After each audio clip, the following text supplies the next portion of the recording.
most of us live pretty landlocked lives in a country surrounded by the sea, so you tend to forget that the best way to approach Wales's coast is actually out there, watching the land get slowly bigger as you sail towards it.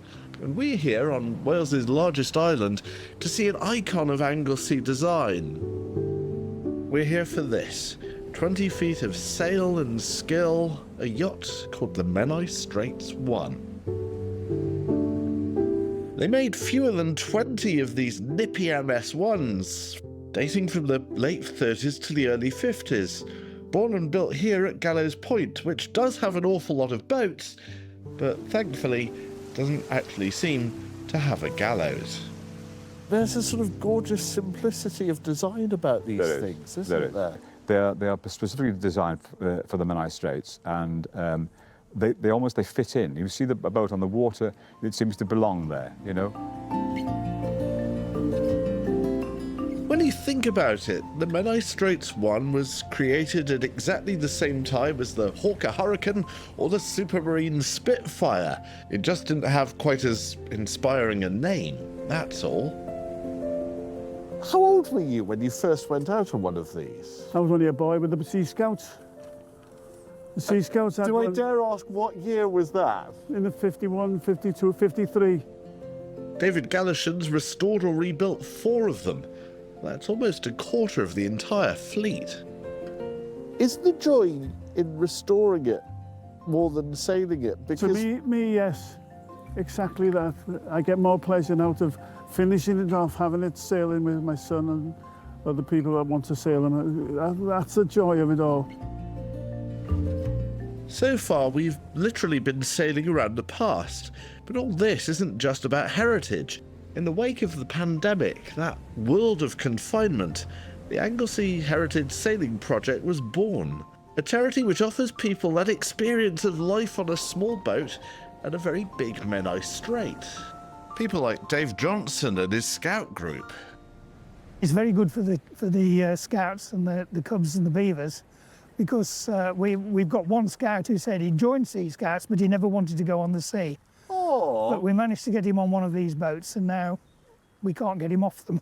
It's the silence, except for the lapping of the water and the little bit of a flapping of the sails. It's very good for mindfulness, it's very good for the soul.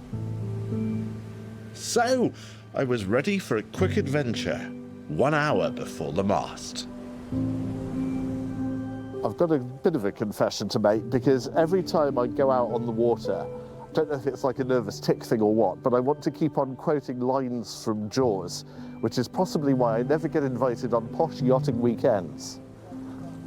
By the way, we're going to need a bigger boat. Out at sea, our Menai Straits 1 was being rigged and set and generally all gutted up.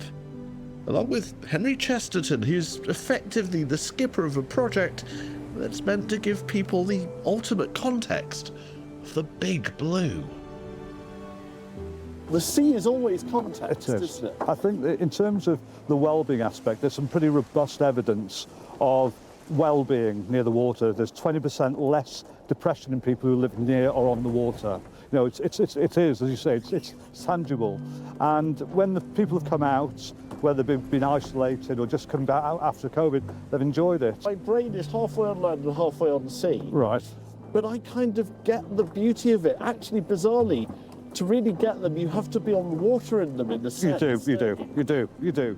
And I think that there's we're intending to take anybody who wants to come sailing locally out and across Anglesey.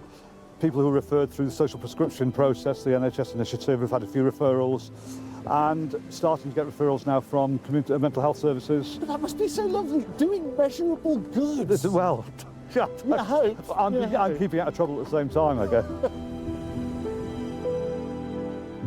Most of us just bridge the Menai Straits. We drive across them rather than sail through them. But down at sea level, as the yacht tilts and tacks, and Beaumaris looks even more beautiful from the sea, the clue was always in the name. You just get that great sense of freedom. Probably helped that the only thing I had to do was duck when the boom of the sail came across the boat.